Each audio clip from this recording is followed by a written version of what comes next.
At a time when economies around the world are grappling with high oil prices, OPEC Plus announced fresh cuts to oil production, a move that caught everyone off guard.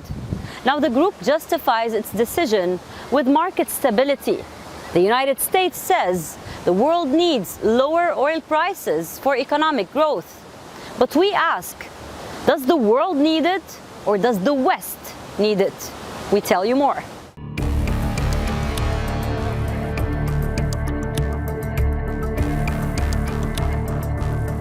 Whoever controls the oil controls much more than oil. Words famously spoken by US Senator John McCain. But what does this mean in the world we are living? Well, it defines what we are seeing around us. From where you are sitting right now, do you see any kind of plastic, clothing, or medicines? They all contain petroleum products derived from crude oil. And do you know who controls this oil? Only 13 countries out of a total of 195. They hold 80% of the world's proven oil reserves. These countries form OPEC, the Organization of the Petroleum Exporting Countries. It was formed in Baghdad in 1960 by Iraq, Iran, Kuwait, Saudi Arabia, and Venezuela. Then eventually became the Islamic Republic of Iran, Iraq, Kuwait, Saudi Arabia, and Venezuela. They were to become the founder members of the organization.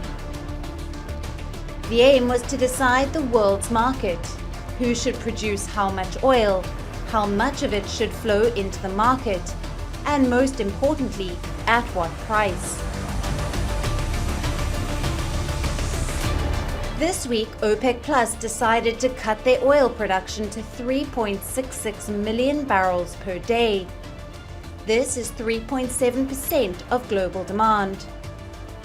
The announcement caught the world off guard. Oil prices rose $5 per barrel, putting them at above the $85 per barrel mark. Voluntary cuts will start from the 1st of May and are set to continue until the end of 2023. Many were still struggling with the earlier production cuts. The new move comes on top of the October cuts. OPEC Plus had agreed then on output cuts of 2 million barrels per day. So who will fill this production gap? Definitely not Russia. EU leaders blocked most Russian oil imports by the end of 2022.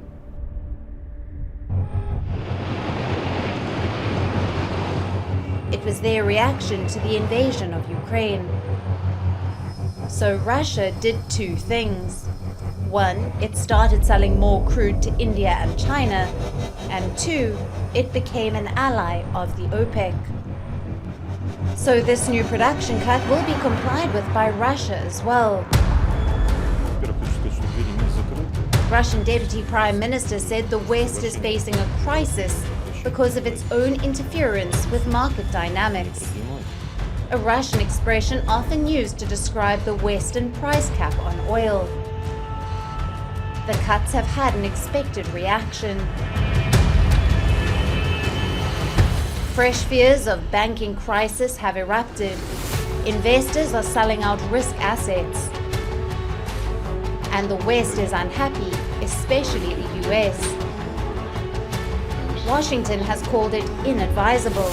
Joe Biden is going one step further. He is considering passing a legislation known as NOPEC, which basically aims to seize OPEC's assets on US territory. The oil-rich countries have hit Washington where it hurts the most. And Biden is still living under the illusion that what hurts the US hurts the world. WION is now available in your country. Download the app now and get all the news on the move.